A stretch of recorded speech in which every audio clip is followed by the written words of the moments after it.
नमस्कार, मैं doctor Rakesh research officer में आपका स्वागत करता हूं।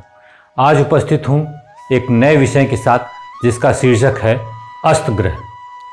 प्राय देखा जाता है फलित में, और बहुत ज़्यादा लोग जो है यह जिज्ञासु भी होते हैं कि अस्त ग्रह क्या होते हैं और यह कैसे फल करता है। थोड़ा सा कई किताबों में देखा जाए, फलदीपिका में, उत्तर कालामृत में और तमाम पराशर होरा शास्त्र में, सब में कहीं न कहीं थोड़ा बहुत मतांतर भी है। और इन चीज़ों को इसलिए हम जो है आपके सामने उपस्थित किए हैं कि हमारे अनुभव और हमारे विचार इस पर क्या है।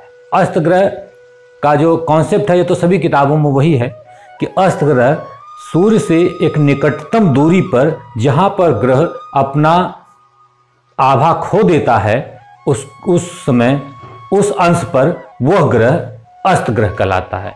अर्थात सूर्य से एक निकटतम दूरी के पास जाते, सूर्य की तरफ जाते हैं या सूर्य के पास रहते हैं, तो वहाँ एक निकटतम दूरी निर्धारित की गई है कि ठीक प्रत्येक ग्रह की उस निकटतम दूरी पे वह अपनी आभा खो देंगे।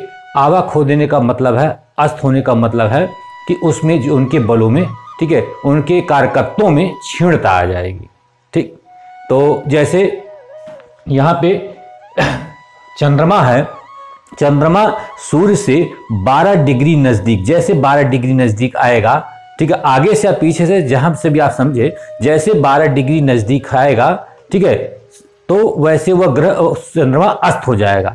फिर 11 डिग्री कम होगा, फिर जो है 10 डिग्री, ऐसे करके 0 डिग्री तक, ठीक है, वो हम लोग क्या होता है, उसे हम अस्त मानते हैं। इसी ढंग से मंगल 17 अंश मिनिमम जो है, उनके बीच में दूरी अगर 17 अंश है तो अस्त हो जाएगा। फिर इसके बाद 16 अंश घटी, उनकी बीच की दूरियां अगर घटती रहेंगी 0 अंश तक, वह अस्त ही कहलाएगा।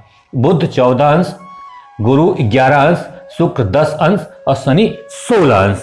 ठीक, लेकिन बुध और शनि क्या होते हैं, ये वक्री के साथ अस्त भी होते हैं। तो बुध 14 अंश तो नॉर्मल तरीके से, अगर 14 अंश से कम दूरी जो है सूर्य और बुध के बीच में है तो अस्त कहलाएगा।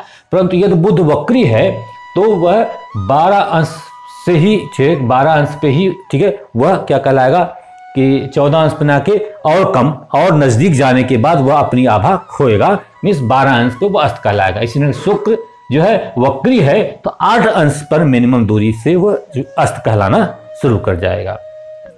अब क्या है, अस्त ग्रहों का जो है, अस्त ग्रहों का कहा जाता है कि इनका जो है नैसर्गिक गुणों में इनकी कमी आ जाती है। ठीक है, जैसे हमने जो वक्री ग्रह में आपको जो है एक उदाहरण दिया था गुरु का, ऐसे हम एक उदाहरण इसमें दे रहे हैं मंगल का।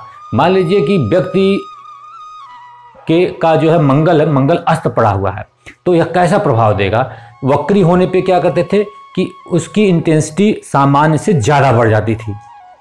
ठीक, जैसे बृहस्पति का था, वक्री होने पे उपदेश देता है व्यक्ति, ठीक है, बृहस्पति की दशा अंतर दशा में ज्ञान देता है किसी को, तो अब ज्ञान बिना मांगे जबरदस्ती किसी को बार बार समझाना, किसी को बार बार उपदेश देना, वह वक्री ग्रह का तो प्रभाव था। इसी ढंग से मंगल ग्रह अगर मान लिया जाए अस्त है, तो मंगल ग्रह क्या है कि आदमी क्रोध में तो आता है लेकिन कुछ एक्टिविटी नहीं करता है, लड़ाई झगड़ा नहीं कर पाता है, मीन्स चिड़चिड़ा हो जाता है। अस्त हो गया है ना, प्रभाव थोड़ा कम हो गया है, और वक्री में प्रभाव बढ़ जाता है, इसमें प्रभाव सामान्य से कम हो जाता है। ठीक है, तो अब देखिए इनके अस्त ग्रहों का जो नैसर्गिक फल क्या होगा। चंद्रमा अगर अस्त है तो मन अशांत रहेगा जातक का अक्सर। क्रोध के कारण जो है मंगल में वह चिड़चिड़ापन आ जाता है। बुध में व्यक्ति जातक पढ़ाई की बात तो करता है, पढ़ाई, ठीक है, पढ़ाई पढ़ने की बात करता है, पढ़ने की चेष्टा रखता है, कि पढ़ता नहीं है, पढ़ाई में मन उसका नहीं लगता है, बातें करेगा पढ़ेगा नहीं। गुरु सुख में उसकी कमी होगी, क्यों, ठीक है, शुक्र पत्नी से इसका विवाद हो सकता है, ठीक है, पत्नी संबंध अच्छे नहीं हो सकते हैं, शादी में दिक्कत आ सकती है।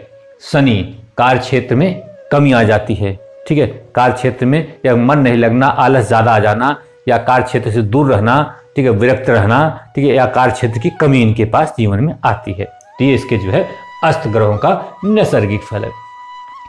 अस्त ग्रहों का कहा जाता है कि जो अस्त ग्रह होते हैं उनके नैसर्गिक जो फल होते हैं उनमें लगभग 50% की कमी आती है। ऐसा नहीं कि उसके फल नहीं मिलेंगे, नैसर्गिक कारकत्वों का भी फल मिलता है, लेकिन 50% तक उनमें जो हम कमी देखा गया है।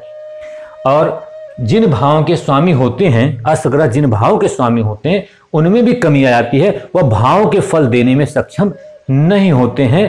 कुछ हद तक जो है अगर सब कुछ सामान्य है, ठीक है, भावेश होने का फल, ठीक है, सब कुछ सामान्य है और वह पीड़ित नहीं है, ठीक है, और भाव भी अच्छा है, तो उस भाव को जिसके वो भावेश है वो फल दे सकते हैं। लेकिन अगर पीड़ित है तो नहीं देंगे, और बहुत शुभ है तो वो दे सकते हैं, लेकिन फिर भी जो है थोड़ा कम ही मानना चाहिए। ऐसा नहीं कि जो है फल ये देंगे ही, ठीक इनकी, ठीक है। अब कहा जाता है कि यदि प्रत्यंतर दशा वाले ग्रह अस्त हों तो परिणाम उस प्रत्यंतर दशा में जातक को नहीं मिलता है, ना तो शुभ परिणाम मिलने वाले हैं ना तो अशुभ परिणाम मिलने वाले हैं। कहने का मतलब है अच्छा काम नहीं बनता है, ठीक है। जो परिणाम मिलने वाले होंगे, जैसे विवाह होने वाला होगा, प्रत्यंतर दशा अस्त ग्रह की चल रही है तो उस ड्यूरेशन में, प्रत्यंतर के उस ड्यूरेशन में विवाह नहीं होगा। अब अगर अस्त ग्रह है, मान लीजिए किसी के भावेश हैं, भाव थोड़ा पीड़ित हुआ या अस्त ग्रह स्वयं पीड़ित हुए तो कार्य को नहीं बनने देंगे। मीन्स अस्त ग्रहों में परिणाम बहुत मुश्किल से मिलते हैं, कम मिलते हैं या तो नहीं मिलते हैं। और अगर हमको जो है गोचर की बात की जाए, गोचर में यदि कोई ग्रह अस्त है और दशा अंतर दशा में यह नहीं आ रहा है, ठीक है, दशा अंतर दशा प्रत्यंतर दशा में अगर यह नहीं आ रहा है तो जातक पे इसका प्रभाव नहीं पड़ेगा, ठीक। क्योंकि गोचर में बताते हैं कि गोचर चल रहा है और यह ग्रह अस्त हो गया है, जब उसकी दशा अंतरदशा प्रत्यंतर दशा में वो ग्रह है ही नहीं है तो जातक को क्या प्रभावित करेगा। इस कारण से जो है हमें जो है कभी कभी जो है जो ज्योतिष लोग हैं वो लोग बहुत ही मतलब जो राशिफल वगैरह बताते हैं, ठीक, गोचर की बात ज़्यादा करते हैं, उनसे उन लोगों को कभी कभी जो है जातक को भ्रमित कर सकते हैं, क्योंकि अधूरा ज्ञान देते हैं, पूर्ण ज्ञान ना देके। अब एक बात रहती है कि लोग कहते हैं कि अस्त ग्रहों की दृष्टियों के बारे में बहुत कम लोगों ने बताया है और वक्री ग्रहों की दृष्टियों के बारे में बहुत कम बताया गया है, ठीक। तो बहुत लोगों को जानकारी भी नहीं है। हमने अपने जो है प्रैक्टिकल में, अपने जो है उदाहरणों में यह पाया है कि वक्री ग्रह हो और चाहे जो है अस्त ग्रह हो, दोनों की दृष्टियों का कोई प्रभाव नहीं होता है। एज इट इज उनकी जो ग्रह होते हैं, जैसे गुरु है, गुरु भले ही अस्त या वक्री हो, उनकी दृष्टियां उसी प्रकार काउंट होती है जैसे सामान्य कुंडलियों में देखी जाती है। ऐसे ही हम अस्त ग्रहों की दृष्टियों के बारे में भी कहते हैं। दृष्टियों पर इनका कोई प्रभाव नहीं पड़ता। हाँ, जहां उपस्थित होते हैं और जिसके भावेश होते हैं उसका प्रभाव वक्री होने पे या अस्त होने पे पड़ता है। आज के एपिसोड में इतना ही। नेक्स्ट एपिसोड में आपके सामने हम एक नए जो है टॉपिक के साथ, नए शीर्षक के साथ आपके सामने उपस्थित होंगे। तब तक के लिए मैं आज्ञा दीजिए। धन्यवाद।